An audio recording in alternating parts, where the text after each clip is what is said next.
नमस्ते बच्चों, मेरा नाम आकाश नागर है और आज की ये वीडियो है आपकी 11th क्लास फिज़िक्स, जिसमें हम पढ़ रहे हैं बेसिक इंट्रोडक्शन, जिसके 2 पार्ट हो चुके हैं और आज ये पार्ट है तीसरा। तो जिन बच्चों ने पिछले पार्ट नहीं देखे हैं यानी 1 और 2, वो इस वाले पार्ट को तब देखेंगे जब वो फर्स्ट और सेकंड देख चुके हों, वरना उनको कुछ समझ में नहीं आएगा। तो अभी तक जो हमने पढ़ा था पीछे पार्ट 1 और 2 में, जो 2 का एंड किया था वो हमने इस टॉपिक के साथ किया था कि एरिया निकालने में कैलकुलस जो हम पढ़ रहे हैं उसका कैसा या किस तरह से उपयोग है। जैसे वक्र वाली समस्या आई थी या किसी वृत्त में या किसी वक्र का हमें क्षेत्रफल निकालना है, तो उनमें तो भुजा होती नहीं है, तो उनका क्षेत्रफल कैसे निकालना है, ये जो समस्या मैथमेटिशियंस के सामने आई थी उसको कैसे हल किया। और ये 2 बड़े नाम हैं, न्यूटन और लेबनिज़। इन्होंने क्या, लेबनिज़ ने मैथ में यूज़ किया कैलकुलस का और न्यूटन ने यूज़ किस में किया, फिजिक्स के अंदर। तो दोनों की अलग अलग समस्याएं थी, लेकिन चीज़ एक ही यूज़ कर रहे थे जो है कैलकुलस। वहीं से कैलकुलस का जन्म हुआ। सबसे पहले की थी गैलीलियो ने, जो हमने पहले पार्ट में पढ़ लिया। तो आज हम उससे आगे का पढ़ेंगे। 2 चीज़ें अभी तक हम पढ़ चुके हैं। एक तो किसी वस्तु का किसी दूसरी वस्तु के सापेक्ष उसमें क्या परिवर्तन आ रहे हैं, उसकी दर को कैसे निकालते हैं। कि मान लीजिए सुबह टेम्परेचर इतना है, दोपहर को टेम्परेचर बढ़ गया है, शाम को फिर घट गया है, तो दिन के समय के हिसाब से टेम्परेचर कैसे बदल रहा है, किस दर से बदल रहा है, ये हमें कैसे पता लगेगा। ये पता लगेगा अवकलन के द्वारा, यानी कि कैलकुलस के द्वारा। उसके बाद वक्र या किसी गोले का क्षेत्रफल निकालने की जो समस्या थी वो कैसे सॉल्व हुई, कैलकुलस के द्वारा। और अब तीसरी चीज़ है जो है प्रवणता।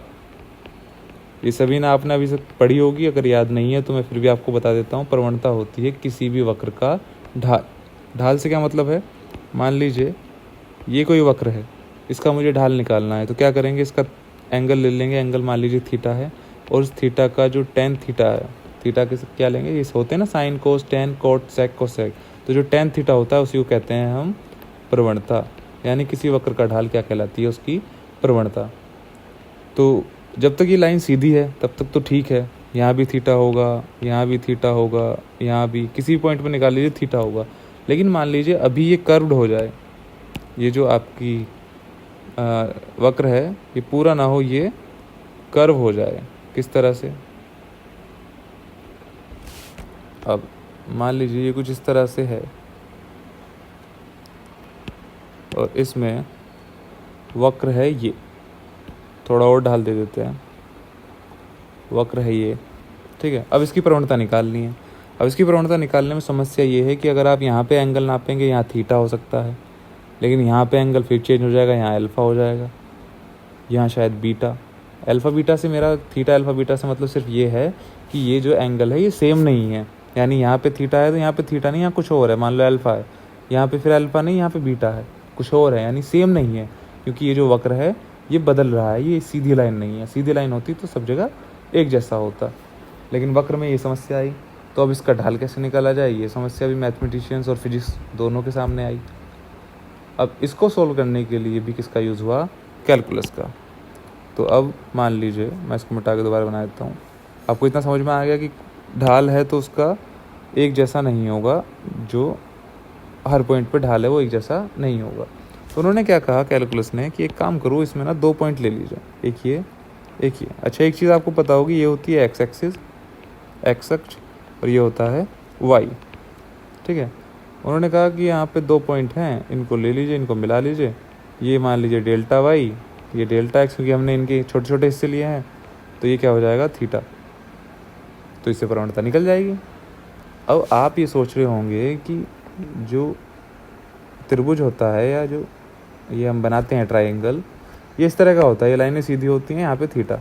लेकिन यहाँ पे ऐसे नहीं है, यहाँ पे तो कुछ इस तरह का बन रहा है, ये और फिर क्या है, ये, इसमें तो ढलान है और आप इसमें थीटा लगा के प्रवणता निकाल रहे हो। ऐसे ट्राइंगल में तो थीटा नहीं लगता, इसके लिए तो ये क्या है, सीधी होनी ज़रूरी है, जबकि इसमें क्या है, इसमें है ढाल।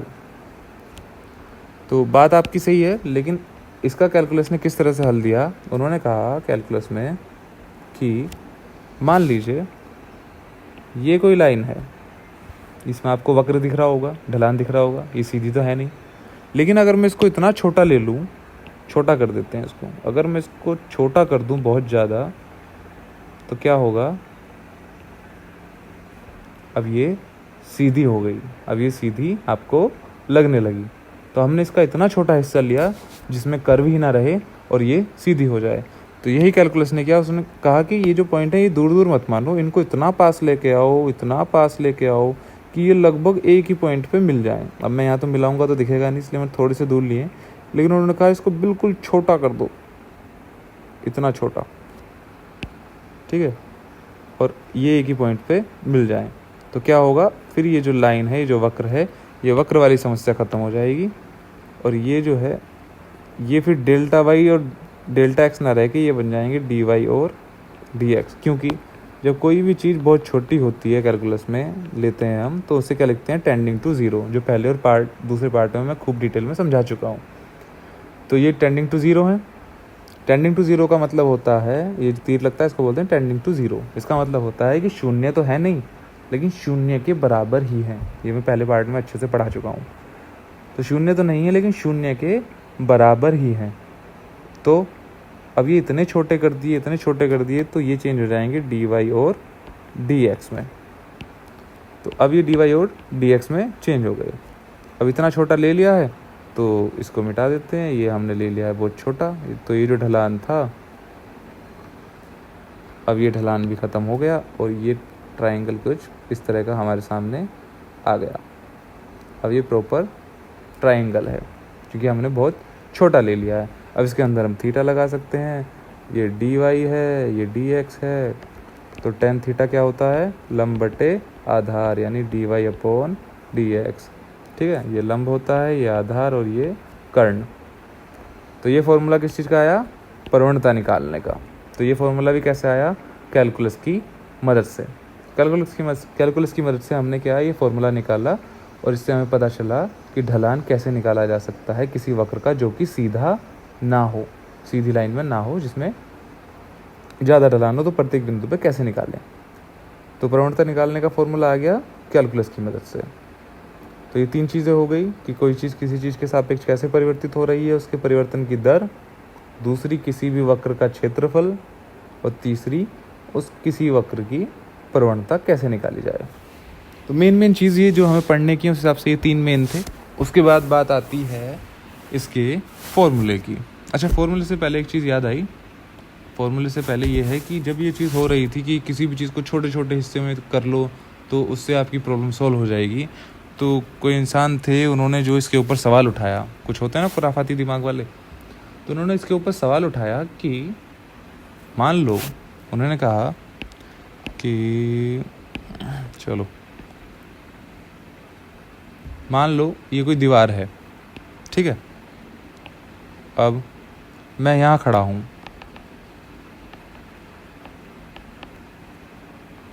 कितनी दूरी पे, 1 मीटर दूर, ठीक है। मान लो 1 मीटर दूर हूँ मैं दीवार से। अब आप जो ये सिस्टम लगाते हैं कि मान लीजिए ये कोई वक्र है और इसका क्षेत्रफल निकालना है, तो इसको छोटे छोटे हिस्सों में तोड़ लो, इसका निकाल लो, है ना, फिर ऐसे और दूसरे हिस्से, ऐसे बहुत सारे इसमें इनफाइनाइट हिस्से ले लो, उनको जोड़ जोड़ के उनका जो है सम कर दो तो एरिया निकल आएगा, यानी बहुत छोटे छोटे हिस्सों में कर दो। तो मान लो मैं भी इस दूरी को छोटे हिस्सों में तय करता हूँ, मैं करता हूँ इसको आधे हिस्से में, मैं एक बार में आधा चलता हूँ, आधा मतलब इतना चला, तो कितना बचा, आधा मीटर बचा अब मेरे लिए। फिर मैंने इसका आधा चला, यानी अब बचा 1/4, ठीक है। फिर मैं इसका आधा चला तो 1/8 बचा, फिर मैं इसका आधा चला तो 1/16, फिर 1/32, ऐसे करके मैं आधा चलता जाऊंगा। तो ऐसे तो मैं कभी दीवार तक पहुंच ही नहीं पाऊंगा। मैं थ्योरेटिकली आप सोच के देखो कि अगर हर बार आधी दूरी तय करता हूँ और आधी रह जाती है, यानी 1 मीटर था, आधा मीटर चला, आधा रह गया, फिर उस आधे मीटर का आधा चला, फिर उसका आधा रह गया, फिर उसका आधा चला, फिर बचे हुए का आधा रह गया। तो ऐसे तो हमेशा कुछ ना कुछ, है ना, चाहे वो बहुत छोटी होती चली जाएंगी, संख्या बहुत ही छोटी, लेकिन कुछ ना कुछ तो हमेशा रह ही जाएगा। ऐसे तो मैं इनफाइनाइट नंबर वार तक चलता जाऊँगा और मैं कभी दीवार तक पहुँच ही नहीं पाऊँगा आपके हिसाब से। तो अगर ये आप इसमें जो है अपना थ्योरी लगा रहे हैं तो वो यहाँ पे भी सही होनी चाहिए, लेकिन यहाँ पे गलत हो रही है कि मैं दीवार तक पहुँच ही नहीं पा रहा हूँ आपकी थ्योरी के हिसाब से। तो इसका जवाब भी बाद में आया, किससे, कैलकुलस से। कैलकुलस ने कहा कि अगर कोई इनफाइनाइट नंबर हैं तो उनका सम भी क्या हो सकता है, फाइनाइट। इनफाइनाइट यानी कि अनंत। तो मान लीजिए इनफाइनाइट नंबर है 1/2, जैसे इसी का ले लेते हैं 1 + 1/4, फिर 1/8, फिर 1/16 और ऐसे करके इनफाइनाइट नंबर हैं। तो यदि इनको जोड़ेंगे तो फाइनाइट नंबर आएगा। तो इनका हो सकता है, मतलब आ सकता है, हमेशा ट्रू नहीं होता लेकिन आ सकता है। तो इन्होंने पहले हाफ, फिर 1/4, फिर 1/8, फिर 1/16 ऐसे अनंत तक चलते गए। तो इनको जोड़ के क्या आना चाहिए 1। तो क्योंकि 1 मीटर की दूरी पे खड़े हैं ना वो, तो कैलकुलस ने इसके लिए एक फॉर्मूला दिया है S = A/1 - R, जहाँ पे A क्या होता है, ये होता है प्रथम पद। तो ये जो R होता है ये क्या होता है, दूसरे वाले को पहले से भाग दे दो। ठीक है, कैसे R निकालेंगे, दूसरा क्या है 1/4, ये क्या है 1/2, 2 से ये कट गया, कितना आया R बराबर 1/2। तो S बराबर हो गया A का मान, पहला पद कौन सा है ये 1/2, R का मान भी हमने निकाला 1/2। तो ये 1/2 एक में से आधा गया तो भी आधा बचा, 1/2 = 1। तो S का मान क्या आया, S का मान आ गया 1। तो इससे उन्होंने सिद्ध कर दिया कि ऐसा नहीं है, अगर आप ऐसा चलते जाएंगे तो आप ज़रूर दीवार तक पहुंचेंगे। प्रैक्टिकली तो पहुंचते ही हैं, थ्योरेटिकली भी हमने सिद्ध कर दिया कि आप पहुंच जाएंगे। तो S = 1 आया। तो इस तरह की कुछ समस्याएं नई खड़ी की लोगों ने, मतलब इसका मतलब ये नहीं कि वो कुछ परेशानी करना चाहते थे। ये अच्छी चीज़ है कि उन्होंने इस तरह के सवाल पूछे ताकि और चीज़ें जानने के बारे में मिली कैलकुलस से। तो बहुत सारी चीज़ें हुई, उनमें से मैंने कुछ आपको बता दी हैं जो आपके काम की हैं, कोर्स से रिलेटेड हैं। और S = क्या आ गया 1, ये फार्मूला उन्होंने दे दिया। फार्मूला क्या था मैं यहाँ पे क्लियर अक्षरों में लिख देता हूँ, ये आपको मैथ में पढ़ने के लिए मिलता है गुणोत्तर श्रेणी या समांतर श्रेणी में, समांतर श्रेणी के अंदर। तो S = A/1 - R। तो इससे क्या बताया उन्होंने कि अनंत पदों का योग भी फाइनाइट हो सकता है। तो S = 1। इतना हो गया। फॉर्मूले पढ़ने से पहले एक चीज़ और है, बहुत छोटी सी है जो आपको समझनी होगी। वो ये है कि इसमें हम जो फिजिक्स में पढ़ेंगे उसमें हम चर पढ़ेंगे। चर यानी कि क्या कहते हैं, वेरिएबल। ये चर नाम का शब्द आएगा नहीं पूरी फिजिक्स में, ये सिर्फ समझाने के लिए यहाँ पे है। ये 2 तरह के होते हैं, एक होते हैं स्वतंत्र और एक होते हैं आश्रित। कैसे होते हैं, आश्रित। जैसे कि अब स्वतंत्र और आश्रित का मतलब क्या है, हालांकि आप शब्द से समझ पा रहे हो, स्वतंत्र यानी जो फ्री हो बिल्कुल, आश्रित मतलब जो निर्भर करता हो। आश्रित को क्या बोलते हैं, निर्भर। ठीक है, कैसे, मान लीजिए y = 2x + 5। ठीक है, यहाँ पे x है स्वतंत्र, y है आश्रित। अब आप कहोगे ऐसे कैसे, y आश्रित क्यों है और x स्वतंत्र क्यों है। यहाँ पे x का मान मैं अपनी मर्जी से कुछ भी मान सकता हूँ, मान लो 1, मान लो x का मान मैं 2 ले लूँ या 3 ले लूँ, जो भी मेरी मर्जी। तो y का मान चेंज हो जाएगा। मान लो x का मान 1 है तो y का मान क्या हो जाएगा, x की जगह 1 रख दो, 2 × 2 + 5 = 7। अब x की जगह 2 रख दो, 2 × 2 + 5 = 9। मान लो 3 रख दो, 2 × 3 + 5 = 11। तो y के जो मान हैं वो चेंज हो रहे हैं किसके हिसाब से, x के हिसाब से। तो x क्या है, स्वतंत्र, और y क्या है, आश्रित, क्योंकि y डिपेंड कर रहा है किसके ऊपर, x के ऊपर। तो आप समझ गए आश्रित और स्वतंत्र का क्या मतलब है। और ये जो चीज़ हमने लिखी है इसको बोलते हैं हम, हिंदी में बोलते हैं फलन, इंग्लिश में बोलते हैं फंक्शन। आप इसको इंग्लिश का वर्ड ज़्यादा याद रख सकते हैं क्योंकि f का यूज़ करेंगे हम, और इसको जो नॉर्मल उसमें लिखते हैं जनरल भाषा में उसको लिखते हैं y = f(x). यहाँ पे क्या बताता है, y डिपेंड करता है x पे। ये जो क्या बता रही है ये चीज़, ये जो लिखी है डब्बे के अंदर y = f(x), कि y डिपेंड करता है किस पे, x पे। और f क्या बताता है कि किस तरह से डिपेंड करता है या किस तरह से आश्रित है। अब f क्या क्या हो सकते हैं, एग्जाम्पल के तौर पे मान लीजिए मैंने लिखा y = sin x, तो sin क्या है, ये f है। मान लो मैंने लिखा y = log x, तो log क्या है, log क्या है, f है। मान लो मैंने लिखा y = स्क्वायर ऑफ x, ये मैंने इसलिए लिख दिया ताकि मैं इसको f की तरह दिखा सकूं। स्क्वायर क्या है, f। नॉर्मली हम इसको ऐसे लिखते हैं, x का स्क्वायर या स्क्वायर ऑफ x, कैसे भी। तो यहाँ पे स्क्वायर क्या है, f। यहाँ पे log क्या है, f। यहाँ पे साइन क्या है, f। क्योंकि ये बता रहे हैं कि y किस तरह से डिपेंड कर रहा है x के ऊपर। ठीक है, तो ये समझ में आया आपको। इसको बोलते हैं फंक्शन। y क्या है, आश्रित और x क्या है, स्वतंत्र। ये एग्जाम्पल के तौर पे दिए हैं। तो ये फलन बताता है कि कौन किस पर आश्रित है और किस तरह से आश्रित है। ठीक। अब जब आश्रित है यानी y जो है क्या हो रहा है, परिवर्तित हो रहा है x के ज़रिए, x के हिसाब से। x का मान 1 है तो y का मान 7 हो गया, x का मान 2 है तो y का मान 9 हो गया, x का मान 3 है तो y का मान 11 हो गया। यानी y जो है परिवर्तित हो रहा है x के अनुसार। और ये परिवर्तन की दर क्या है, ये हमें कौन बताता है कि किस हिसाब से परिवर्तित हो रहा है, ये बताता है dy/dx। इसे कहते हैं चेंज ऑफ नहीं, इसको बोलते हैं रेट ऑफ चेंज या परिवर्तन की दर। क्या बोलते हैं, रेट ऑफ चेंज या परिवर्तन की दर। यानी y जो है वो x के हिसाब से किस दर से परिवर्तित हो रहा है, ये कौन बताता है, dy/dx। तो dy/dx का सीधा मतलब है कि परिवर्तन की दर क्या है, किसकी, y के परिवर्तन की, किसके सापेक्ष, x के सापेक्ष। तो आपको इसका मतलब समझ में आ गया कि क्या मतलब है। तो ये सब चीज़ें हो गई। अब हम थोड़ा सा आ जाते हैं फॉर्मूले की तरफ कि फॉर्मूले क्या क्या हैं। तो जो फॉर्मूले हैं वो मैंने कुछ यहाँ पे लिखे हुए हैं। इनमें से पहला है dy/dx x⁴n, इसको लिखेंगे n x⁴n-1।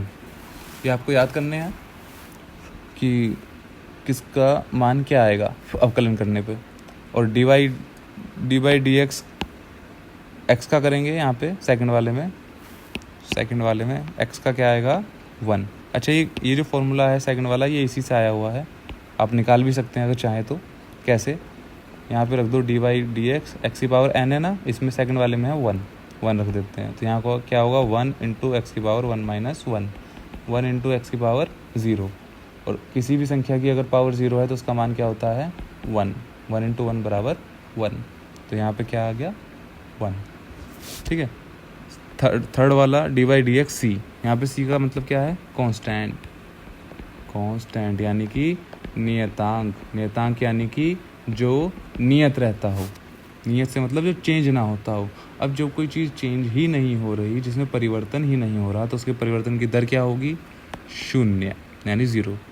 ऐसे dy/dx √x का होगा 1/2 √x, dy/dx e⁴x होगा e⁴x, dy/dx log x होगा 1/x। e⁴x का अवकलन करेंगे तो क्या आएगा, e⁴x log e क्या होता है, बेस में होता है, ये लिखा हुआ। उसके बाद dy/dx log a x की करेंगे तो 1/x log e। अब ये आते हैं आपके ट्रिग्नोमेट्री वाले जो अब तक आपने पढ़े सारे।